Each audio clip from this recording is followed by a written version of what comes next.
friends, welcome back to our channel. This is Ethics and now I'm going to explain you class 10th Social Studies Civics chapter 2 and the name of the chapter is Federalism.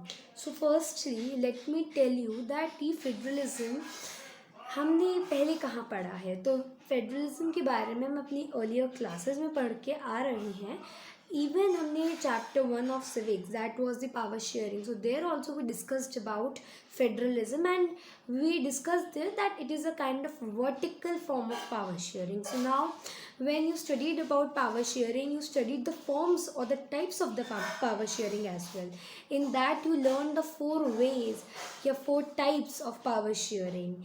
And if you go through that topic again, you will find that there was this particular section also where we discussed about the vertical form of power sharing, or what we call as federalism. Do you remember this? And if you don't remember it, then even in our channel Ethics, we have prepared a video also.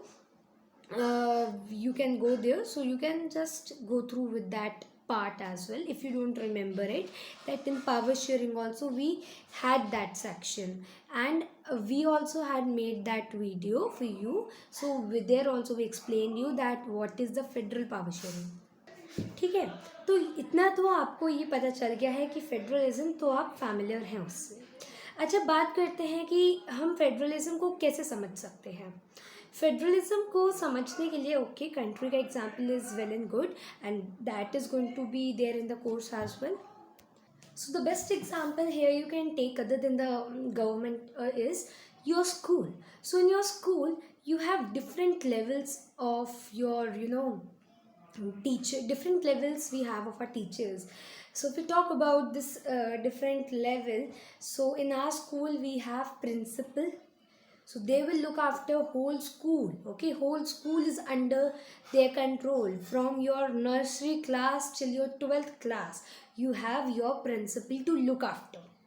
Then it comes the coordinator. So when we talk about the coordinators, so coordinators are those coordinators are, yes, obviously are teachers, and they look after a particular block. That can be your middle block, it can be your senior block, it can be your primary block, or it can be your pre-primary block. So there are different blocks that are there in your schools, and these blocks are looked aftered by the coordinators. And then come your class teachers or your subject teachers. Your class teachers or your subject teachers, they just look for your class or for your subject. So if I talk about that, now let's take an example that if I want to I'm a class teacher and I teach maths to your class. So when I am teaching maths to your class and I want to take a class test, so is there any requirement to ask the principal that for class 10th B or 10th C I want to take a maths class test of this or that chapter? Is it compulsory or is it required? So no, every day you have your surprise test, many times you have your surprise test, and there is no permission that has to be taken up by the principal. Okay, so this is something which can be done by an individual teacher also. Now when I talk about your group, your block, so when I talk about a block and I want to conduct inter-class competition, and in that inter-class competition I have class 10th and class B, I want to conduct a competition between them, and I have another class 10th C and 10th D. So there is a competition between class 10th B and A, and there is a competition between class C, 10th C and 10th D. So these four sections, they have their competition. Okay, so for that can an individual teacher or a class teacher can do that? So no, he or she cannot do that. So that particular event needs the permission of the block coordinator or the block head, what you call it as. So you need the permission of your coordinator, that is the block head. Then now if there is an event or any program or any function that has to be conducted for the whole school, from nursery to class 12th this event has to take place. So for that a coordinator cannot do anything. For that individual teacher or class teacher obviously cannot do anything. So who will look after for this competition? Who will look after for this function which is going to be held from class nursery till class 12th? So for these kinds of your events or functions, we need the permission of the principal. Okay, principal is the school head.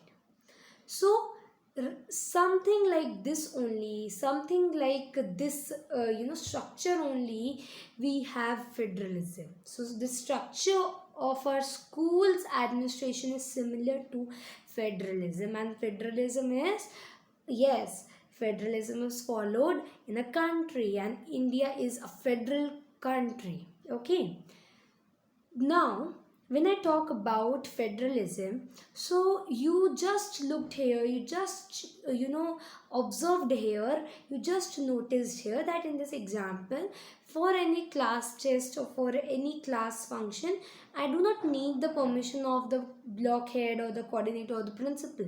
That can be done by me, by an individual teacher, by a class or subject teacher. So that doesn't need permission of the senior level.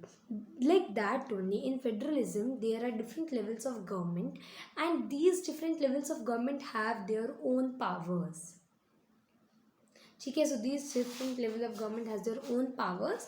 ये सभी different levels जो हमारे government के, इनकी अपनी अपनी अलग power है. So all of these groups or all of these bodies of the government, they exercise their own power and they cannot interfere in each other's work. They cannot interfere with each other's work. that कि अगर बोले तो हम coordinator कहते हैं तुम classes कैसे ले सकती हो. So that is not correct, that is not good to do. क्योंकि जो आपका काम है वो आप करो. जो एक ग्राउंड लेवल पे या अपने क्लास लेवल पे टीचर कुछ करवाना चाहती है, so let them free to do that.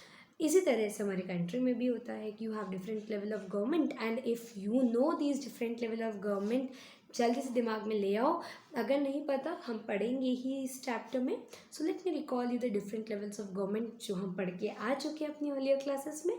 So we have central government which is at the upmost level. Then you have the state government which is after the central government, and at the bottom we have the local level government. So is this structure clear to you? So the upmost level or the highest level of the government is central government. Then we have the state government.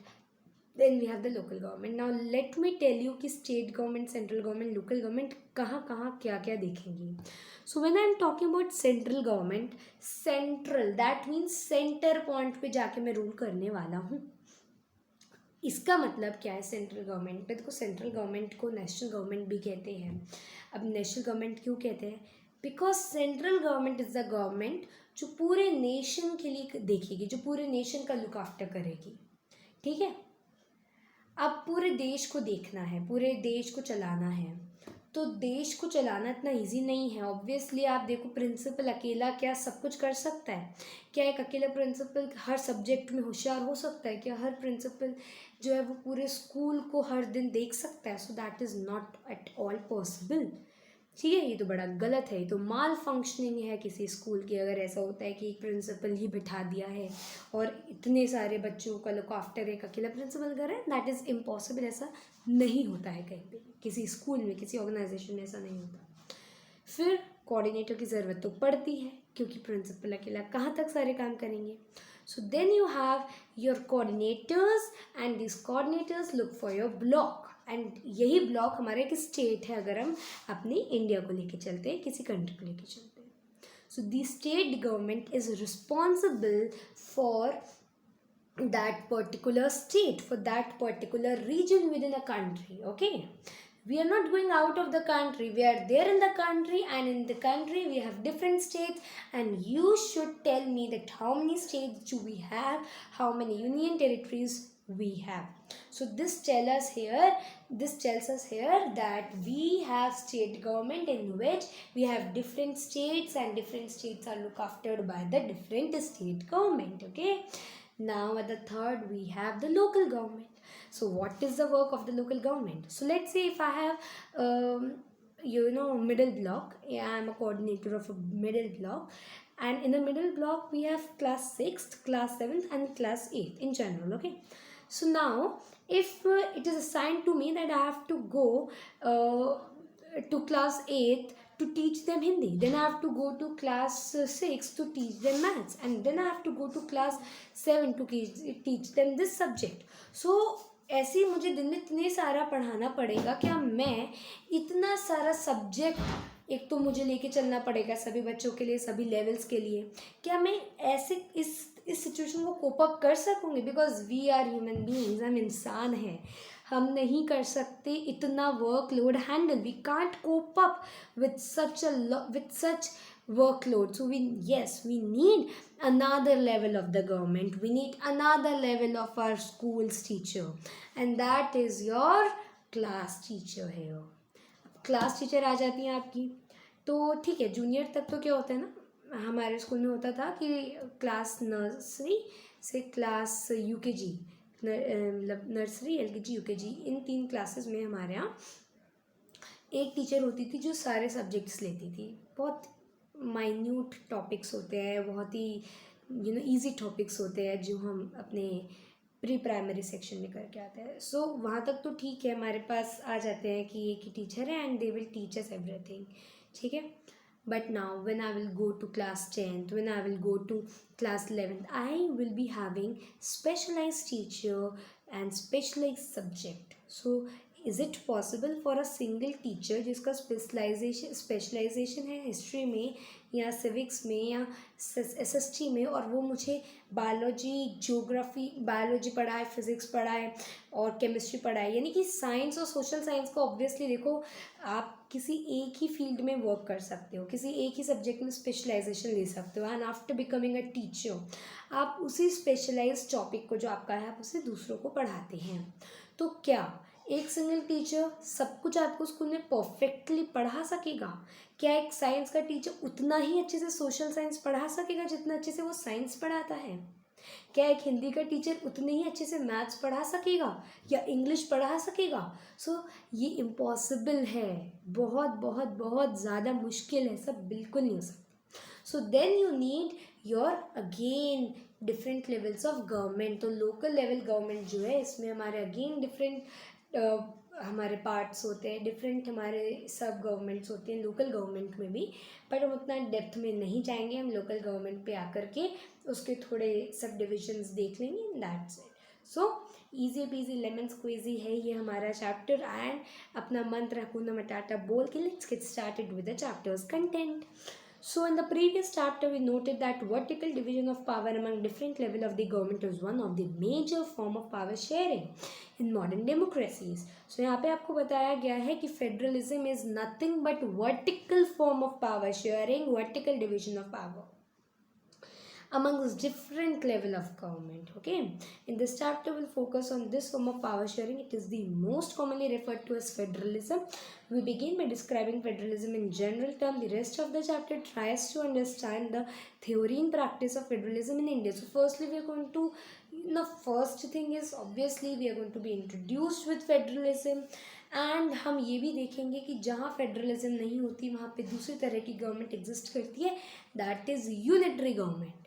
So when I am talking about federalism ये क्या है? Division है. But when I am talking about unitary that means unite कर दिया आपने, एक ही government बना दी है. So when you have a single government, that is a central government to look after for the whole nation, that is a unitary form of the government. And when we have different levels of government, that is a federal form of the government. So now towards the end of the chapter we'll turn to the local government and new a third tier of the Indian federalism. तो यहाँ पे हम देखो federalism में आपकी more than one form of government होनी चाहिए. तो ज़्यादा कंट्रीज़ में सेंट्रल गवर्नमेंट के बाद स्टेट गवर्नमेंट ही होती है, लेकिन हमारी कंट्री में थर्ड लेवल भी है. हमारी कंट्री में लोकल लेवल भी है, और हम इसी लोकल लेवल के बारे में पढ़ने भी वाले हैं इस चैप्टर में. उसको हम पढ़ेंगे when will go through with decentralization of government. Centralize यानी कि देखो मेरे पास ही है सारा कुछ. I am the single owner of this power. मैंने उसको डिसेंट्रलाइज किया यानी बांटा, और उसको मैंने अपने स्टेट गवर्नमेंट को दे दिया. स्टेट गवर्नमेंट से भी मैंने पावर्स ली थोड़ी सी, और वो मैंने फिर लोकल लेवल का. So that is what your centralization is. Okay, now अब हम इस चैप्टर को ढंग से पढ़ते हैं. What is federalism. Okay, so let us get back to the contrast between Belgium and Sri Lanka that we saw in the last chapter. So there we discussed about Belgium and Sri Lanka, and we very well know that Belgium ने किस चीज़ पर focus किया था? Accommodation of power, है ना? Accommodation of power था, या फिर कुछ accommodation के साथ दूसरा वर्ड था. Accommodation in Belgium, sorry, yes, accommodation in Belgium. तो बेल्जियम में क्या करा गया? एकता का नारा लगाया गया, यूनाइटेडनेस को बढ़ावा दिया गया कि there should be unity amongst the different religions, right. So this was said in Belgium, and for this, है ना, to implement this accommodation in Belgium there were different laws that were given up, and there were so many times that constitution was changed. It was many times was altered, it was many times changed, है ना. So that was between 1970s and 1993. They amended the constitution 4 times. So 4 times the constitution was being amended, was changed, was altered, just for the good of the people, for the good of the citizens living there in the Belgium. तो लोगों के भलाई के लिए वहाँ पे 4 बार constitution को बदला गया था. सो अभी हम अपने यहाँ पे चैप्टर 2 पे फोकस करते हैं. But all the now, but in Sri Lanka ऐसा नहीं था. श्रीलंका में क्या किया गया? श्रीलंका में जो सुप्रीम पावर थी वो दे दी गई थी किसको? सिन्हाला स्पीकर्स को, सिन्हाला स्पीकिंग कम्युनिटी को. वहाँ पे मेजॉरिटेरियनिज्म रूल आ गया था, right. We remember this. So अभी यहाँ पे क्या है? Regional government existed in Belgium even earlier. So देखो यहाँ पे ना आपको एक बहुत इंपॉर्टेंट बात बताइए, इसको ध्यान से सुनेंगे. You would recall that one of the key change made in the constitution of Belgium was to reduce the power of the central government and to give these powers to the state government. Regional governments or state government existed in Belgium even earlier. They had their roles and powers, but all these powers were given to these governments and could be withdrawn by the central government. The change that took place in 1993 was the regional government were given constitutional power that were no longer dependent on the central government. क्या बोला अभी हमने? So here we talked about कि Belgium में earlier also there were regional governments. वहाँ पे पहले भी थी regional governments, but होता क्या था कि these regional governments were assigned by the central government only. सारा regional government पे एक तरह से control central government का होता था. जो भी central government power देती थी regional government को, वो उन्हीं powers को exercise कर सकते थे. उनकी कोई अलग से ऐसी power नहीं होती थी. अर्लियर ऐसा था, बट आफ्टर दैट इन 1993 एक बहुत बड़ा चेंज लाया जाता है बेल्जियम में. एंड उस चेंज के दौरान क्या किया जाता है? इस बदलाव में कॉन्स्टिट्यूशनल पावर्स दे दी गई थी अब बेल्जियम को. That means the powers that were earlier given with the central governments power. So now the central government power, this term central governments power has to be reduce, has to be eradicated. Belgium के leaders ने कहा कि यार ये central government की power क्या होती है कि भाई हमारा regional government is exercising the central government power. Now ये सेंट्रल गवर्नमेंट पावर वाले शब्द को रेडिकेट करना है, इसको रिड्यूस करना है, यहाँ से एलिमिनेट करना है यहाँ से. सेंट्रल गवर्नमेंट पावर क्या होता है? No, it is not the term which we are going to use any more. Now we are going to use the term कि अब जो भी पावर एक्सरसाइज करेगा regional governments of the Belgium, वो powers जो होंगी वो कॉन्स्टिट्यूशनल पावर्स होंगी, यानी कि जो कॉन्स्टिट्यूशन ने बोली है. इसका एक बहुत अच्छा सा एग्जाम्पल लो कि अपन क्या करते हैं, हम बोलते हैं कि जैसे हमें कुछ चीज़ खरीदनी है ना, सो हम क्या बोलेंगे? और हमें मम्मी पापा दिला नहीं रहा, बोलेंगे दादाजी ने बोला या दादी जी ने बोला कि we need this, we need that, तो वो चीज़ें हमको जल्दी मिल जाती हैं। वैसे ही यहाँ पे देखो ना कि सेंट्रल गवर्नमेंट का नाम लेके क्यों बोल रहे हो, कॉन्स्टिट्यूशन सेंट्रल गवर्नमेंट से ज़्यादा बड़ी चीज़ है। और इसका एक और बात भी है कि अब मम्मी पापा नहीं मना कर सकते कि नहीं नहीं नहीं दिलाएंगे तुमको हम वो चीज़ें, जो भी चीज़ें आप डिमांड करें, then your mama papa has to buy you that thing, है ना। वो क्यों होता है ऐसा, क्योंकि सेंट्रल गवर्नमेंट जो नाम है वो तो छोटा है ना, नाम तो होना चाहिए कॉन्स्टिट्यूशनल पावर्स। तो सेंट्रल गवर्नमेंट की पावर शब्द हटाओ, कॉन्स्टिट्यूशनल पावर शब्द लगाओ, सेंट्रल गवर्नमेंट कुछ नहीं कर सकती है। Now, thus Belgium shifted from unitary to federal form of the government. ठीक है भाई, फेडरल शब्द से तो we are now very much familiar, but now we should know the meaning of unitary government. So unitary government शब्द से ही देखो unit, जहाँ पे जो सरकार है वो केवल एक यूनिट की होती है। So different units, ठीक है। So from here this word unitary government has been introduced to you.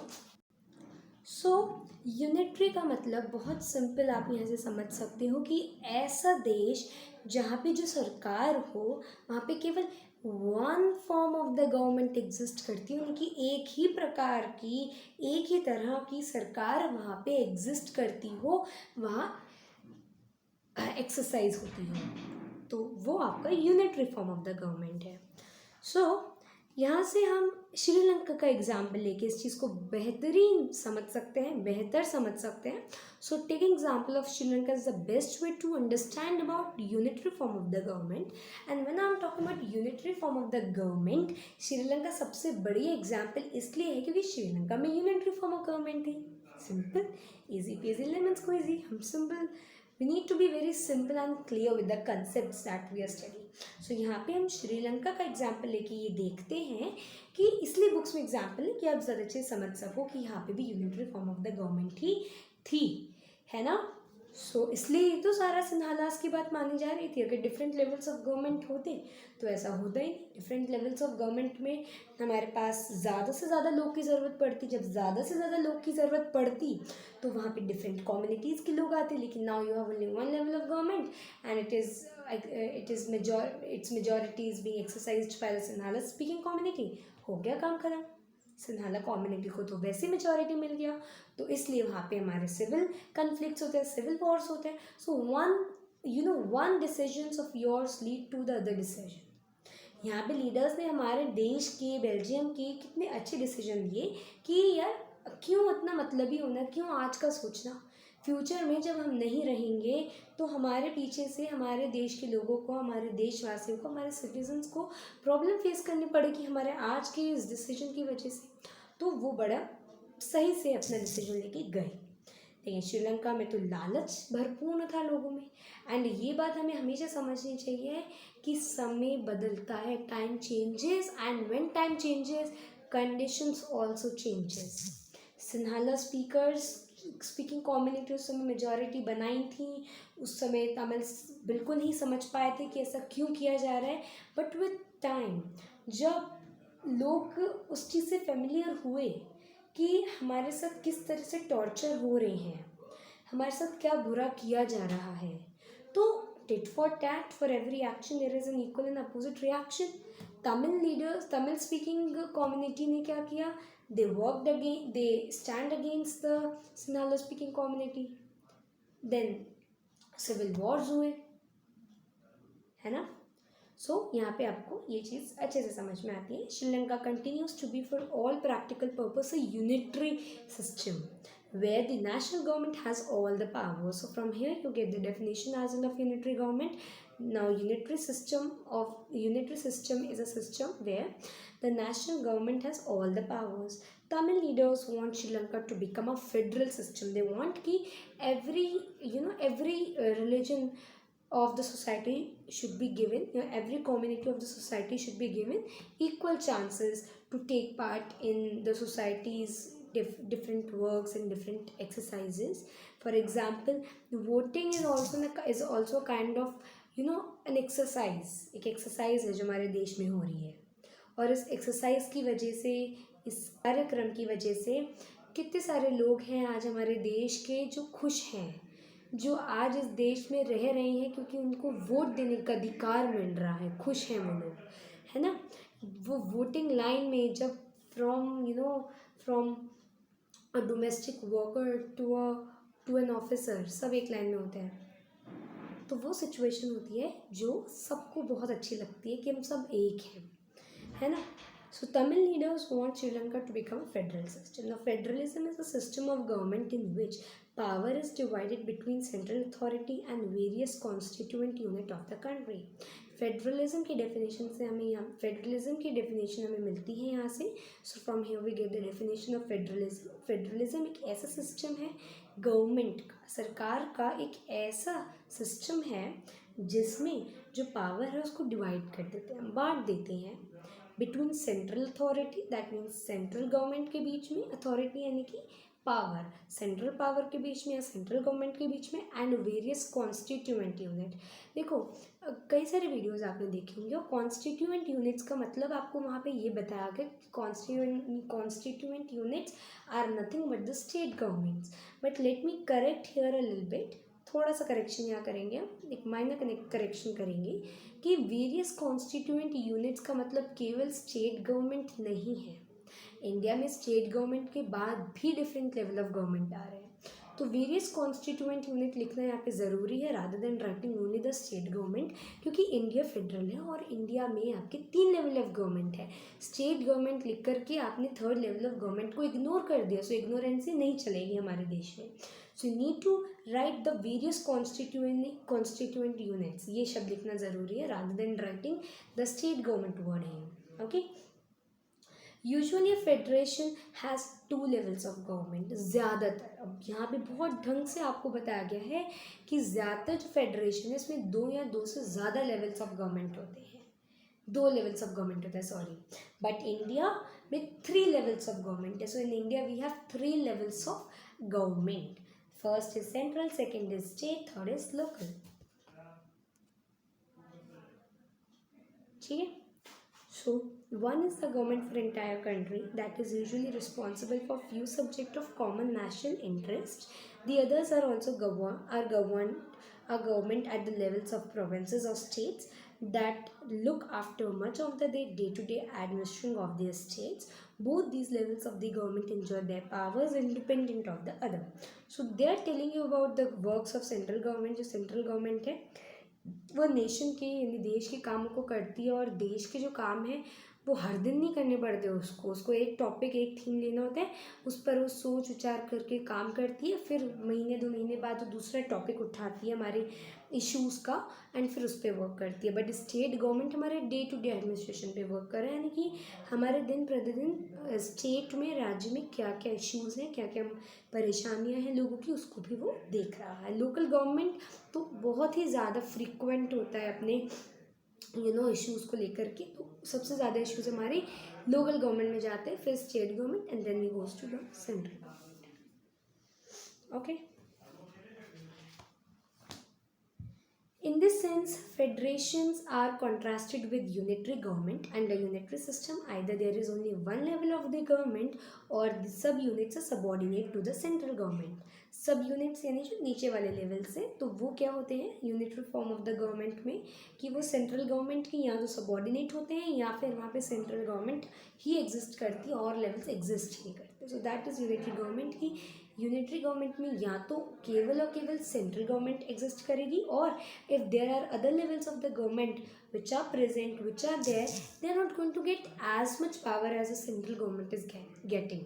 They are not always independent and free to take their decisions, to work for their state, because they have to work within the peripheries provided by the central government. They cannot be very free with their work. They have to maintain their limitations and limitations set by the central government. So that is what we have in unitary form of the government.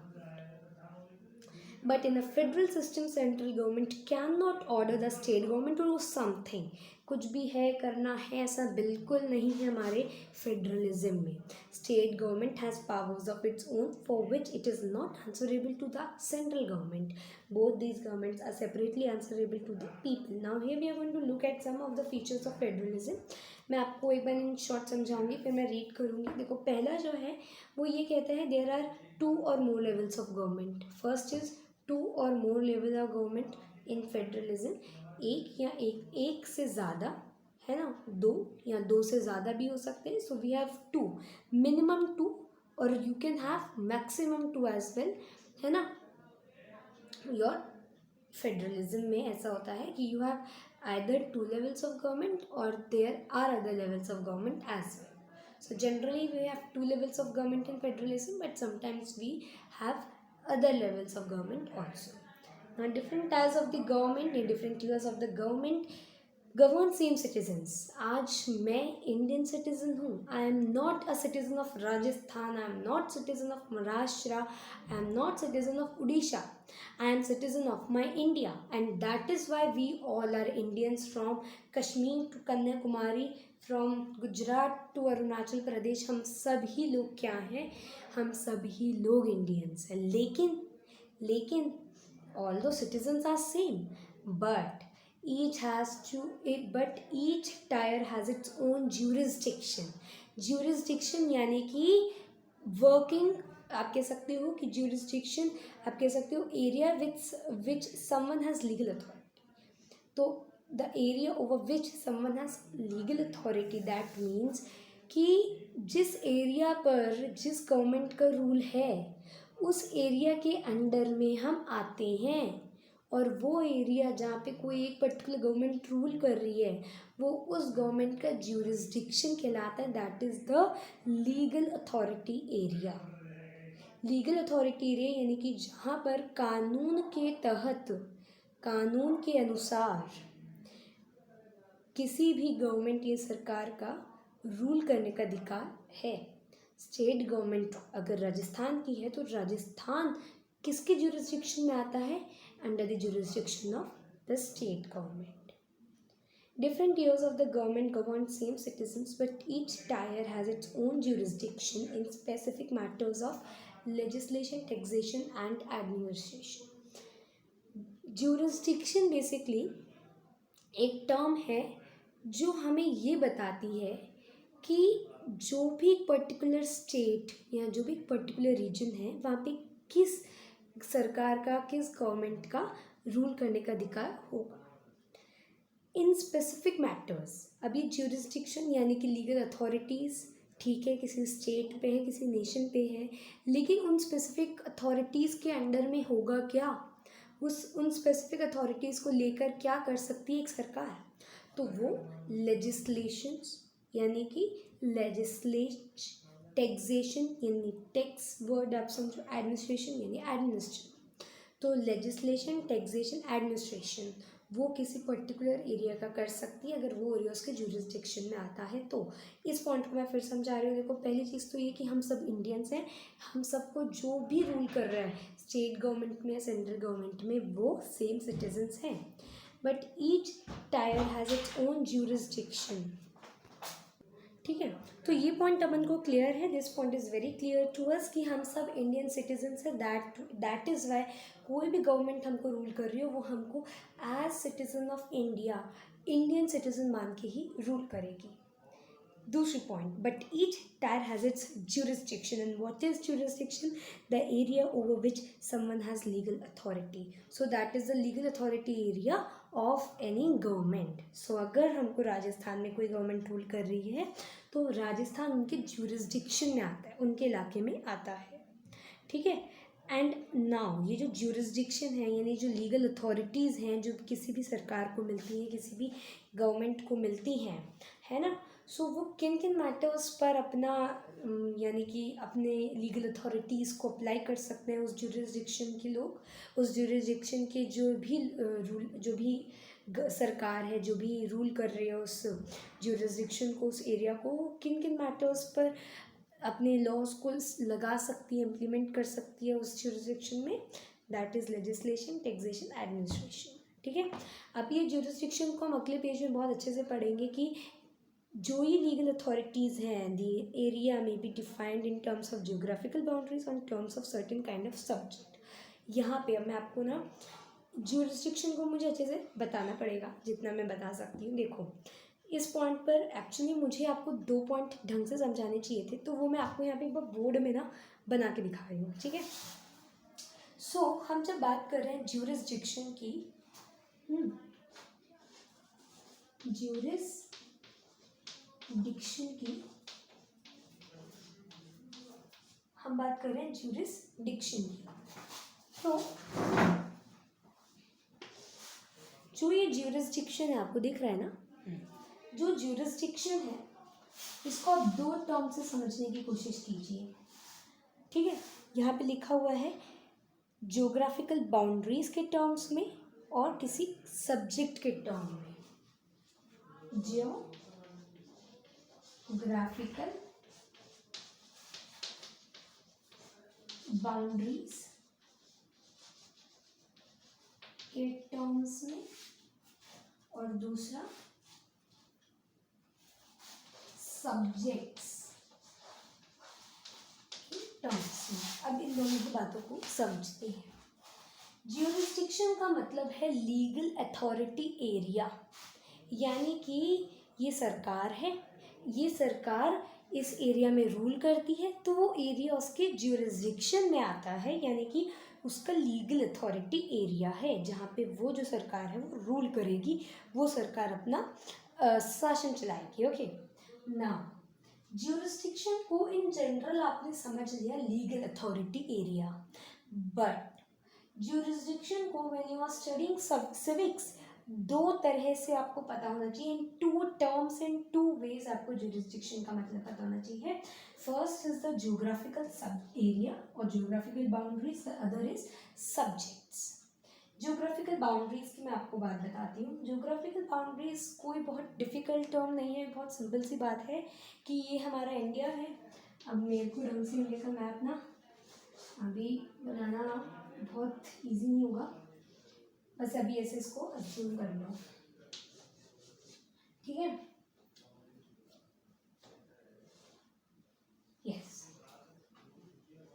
Otherwise ये extend होता जाता है, कुछ ऐसे आपका बनता जाता है, ऐसा नो, थोड़ा बहुत ही रफ फिगर, बहुत ही रफ डायग्राम बना है, sorry for that, but never mind, don't take it seriously.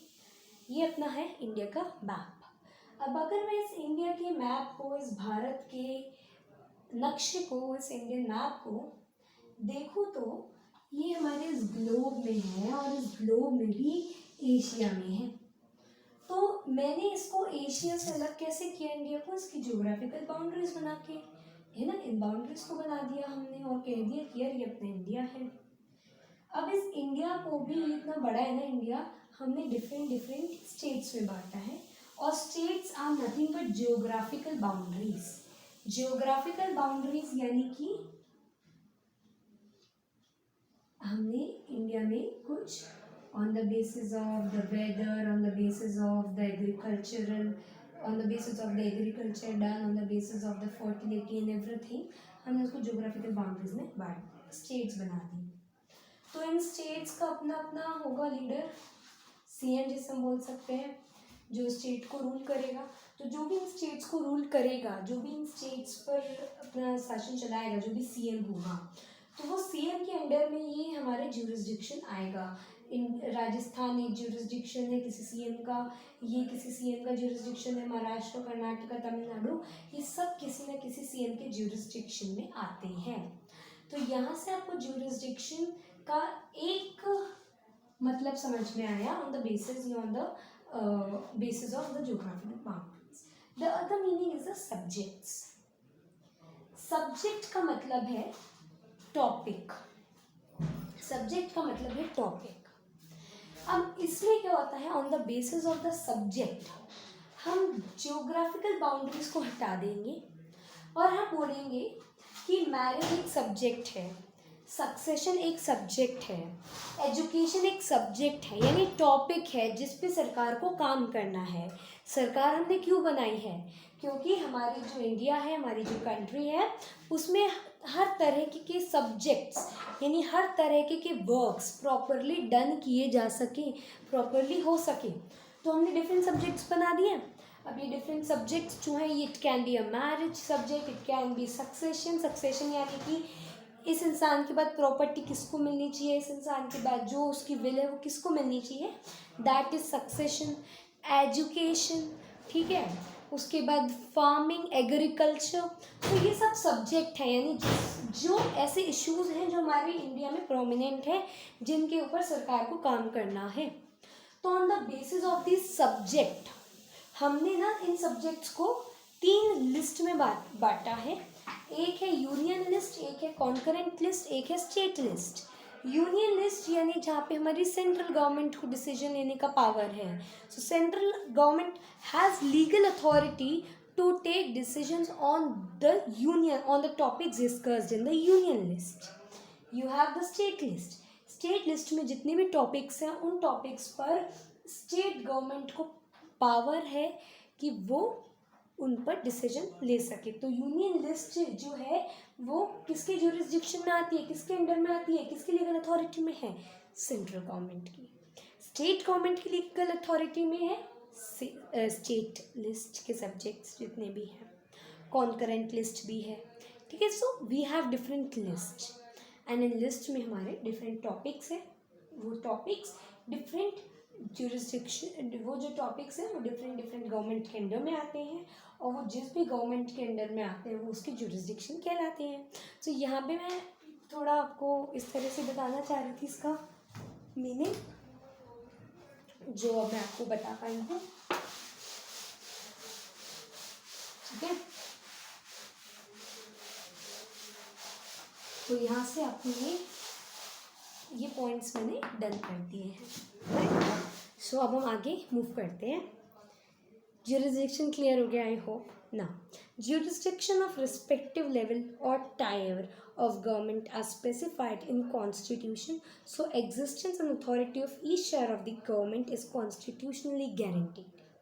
Jurisdiction का मतलब है लीगल अथॉरिटीज़, यानी पावर लेने का, डिसीजन लेने का अधिकार। अभी डिसीजन लेने का जो अधिकार है, जो डिसीजन लेने का जो राइट है डिफरेंट लेवल्स ऑफ गवर्नमेंट के पास, कोई भी दूसरा लेवल ऑफ गवर्नमेंट किसी दूसरे लेवल ऑफ गवर्नमेंट की डिसीजन लेने की जो राइट है इसको ना छीने, ये हमारे कॉन्स्टिट्यूशन में स्पेसिफाई किया गया है, ठीक है। और कैसे स्पेसिफाई किया गया है? हमारे कॉन्स्टिट्यूशन में डिफरेंट लिस्ट बनाई गई हैं, और उन लिस्ट में हमें बताया गया है कि कौन सी पावर, कौन से डिसीजन लेने की पावर, कौन से टॉपिक्स पे, कौन से इश्यूज़ पे डिसीजन लेने की पावर किस गवर्नमेंट के पास है। So existence and authority of each tier of government. Existence यानी कि कोई लेवल ऑफ गवर्नमेंट किसी दूसरे लेवल ऑफ गवर्नमेंट की वजह से डिज़ोल्व ना हो जाए, ख़त्म ना हो जाए, इस चीज़ का पूरा जिम्मेदारी, और उन स्टेट्स की, उन गवर्नमेंट्स की अथॉरिटी, यानी कि उन स्टेट्स की, उन गवर्नमेंट्स की पावर जो है, हर लेवल ऑफ गवर्नमेंट की पावर और हर लेवल ऑफ गवर्नमेंट की एग्जिस्टेंस के लिए, एग्जिस्टेंस रहे, बरकरार रहे वो जो लेवल्स ऑफ गवर्नमेंट है, एंड अथॉरिटी की वो जो लेवल्स ऑफ गवर्नमेंट है बरकरार भी रहे, साथ साथ उनके पास अच्छे खासे टॉपिक्स हों जिन पे वो डिसीजन ले सके, और जो ज़्यादा डिसीजन लेते हैं उतना ही पावरफुल होते हैं। तो पावर को एक्सरसाइज करने के लिए भी हमारे कॉन्स्टिट्यूशन ने क्या लिखा है, कॉन्स्टिट्यूशनली गारंटीड है, यानी कॉन्स्टिट्यूशन में मेंशन है। दैट मीन्स जो भी डिसीजन लेने की powers different level of government के पास है वो हवा में नहीं है, वो कॉन्स्टिट्यूशनली गारंटीड है, कॉन्स्टिट्यूशन में मेंशन है। Fundamental provisions of the Constitution cannot be unilaterally changed by one level of the government. Such changes require the consent of both levels of government. जो एक सेकेंड बैटरी कितना है 90। जो fundamental provisions हैं, fundamental provisions यानी कि जो basic rights हैं, है ना, कॉन्स्टिट्यूशन में जो मेंशन्ड है, सो बेसिक जो पॉइंट्स हैं, जो बेसिक इश्यूज हैं, बेसिक पॉइंट्स जो कॉन्स्टिट्यूशन के हैं, ठीक है। सो fundamental provisions of the constitution, जो भी फंडामेंटल चीज़ें, बेसिक चीज़ें कॉन्स्टिट्यूशन में बताई गई हैं लोगों के लिए, लोगों के हित में, ठीक है, जैसे फंडामेंटल राइट्स हो गई। तो ये जो कॉन्स्टिट्यूशन में फंडामेंटल प्रोविजंस हैं can not be unilaterally change. जो कॉन्स्टिट्यूशन में चीज़ें लिखी गई हैं जो हमारे हित के लिए है, हमारी बेसिक नीड्स हैं, वो बिल्कुल नहीं बदली जा सकती हैं किसी एक लेवल ऑफ गवर्नमेंट के द्वारा। सो any fundamental provision, that means anything which is mentioned in the constitution and is for the people, it is for the good of the people, है ना, cannot be unilaterally changed. So that means cannot be changed by a single government. For such changes we need different levels of government to take up, to have a discussion and then to take the decision that how to change and how to change this fundamental provision, and then what to bring this next in after removing this provision from the constitution. तो constitution से हटाने का काम, लाने का काम, ये सब मिल बैठ के करेंगे।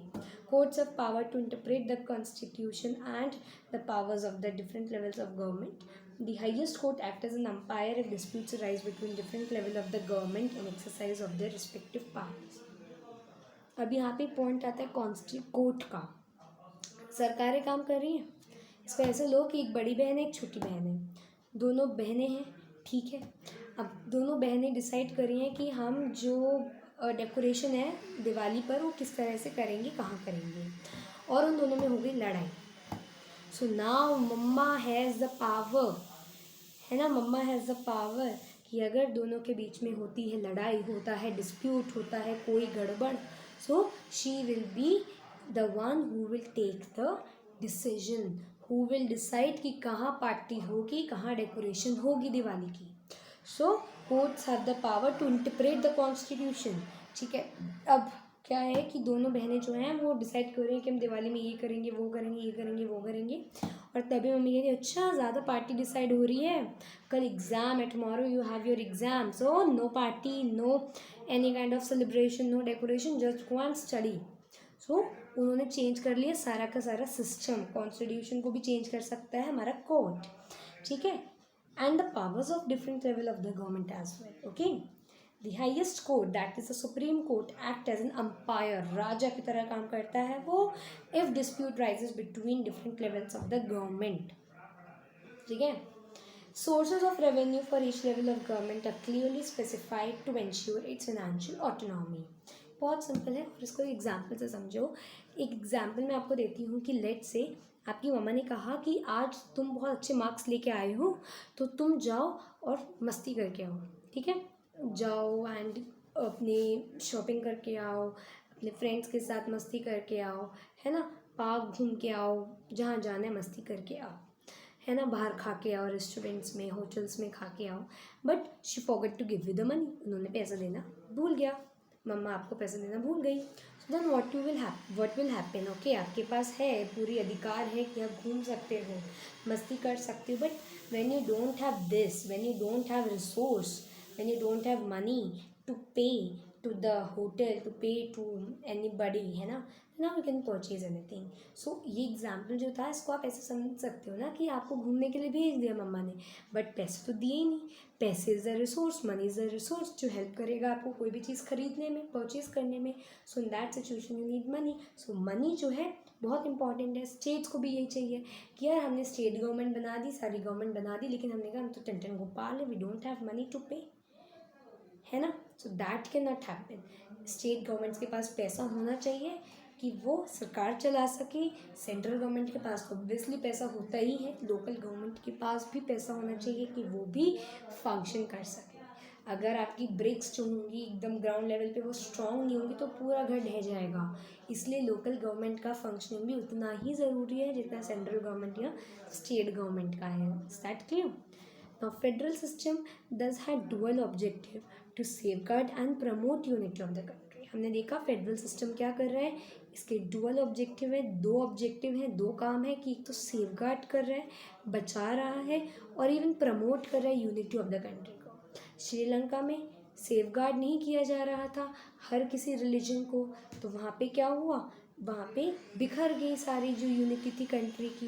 एज वेल एज सेफगार्ड करने के बाद हमने सारी जो हमारी देश के रिलीजन्स हैं, देश की जो कम्युनिटीज़ हैं, उनको सबसे पहले तो सेफगार्ड किया, उनको यूनाइट किया, फिर हमने उनका उत्थान किया कि हमने यूनाइट तो कर लिया लेकिन यूनाइटेडनेस सफिशिएंट नहीं है, जब तक जो वीक सेक्शंस हैं उनको बढ़ोतरी दी जाए। तो for raising the minority communities of the country हमने प्रमोशन भी किया, ठीक है। और प्रमोशन हमने जब किया तो उससे हमारा यूनिटी ऑफ द कंट्री भी प्रमोट हुआ। So we save and then we promote the unity of the country while at the same time accommodate regional diversity। सो इसी के साथ साथ हमने क्या किया, उसी तरह से हमने accommodate किया रीजनल डाइवर्सिटी को। सो while at the same time accommodate regional diversity, that means जैसे हमने सेफगार्ड एंड प्रमोट किया एक कंट्री की यूनिटी को, उसी तरह से हमने क्या किया, अकोमोडेट किया रीजनल डाइवर्सिटी को। हमने क्या किया, अकोमोडेट यानी इकट्ठा किया रीजनल डाइवर्सिटी को। सो अब यहाँ पे जो है मैं इस पॉइंट के साथ ही क्लास को एंड करूँगी। एक बार इस पॉइंट को पढ़ देती हूँ। The federal system does have dual objective, safeguard and promote the unity of the country while at the same time accommodate regional diversity. Therefore, two aspects are crucial for institutions and practices of the federalism. Government in different level, जो सरकारें अलग अलग levels पे उनको agree होना होता है to some rules of power sharing. They should also trust that each would abide by its part of agreement. An ideal federal system has both aspect, एक फेडरल सिस्टम में म्यूचुअल ट्रस्ट होना चाहिए सरकारों के बीच में and agreement to live together. तो यहाँ पे मैं पार्ट 1 को एंड करती हूँ। ये पार्ट 1 है, पार्ट 2 बनेगा, पार्ट 3 बनेगा। Thank you.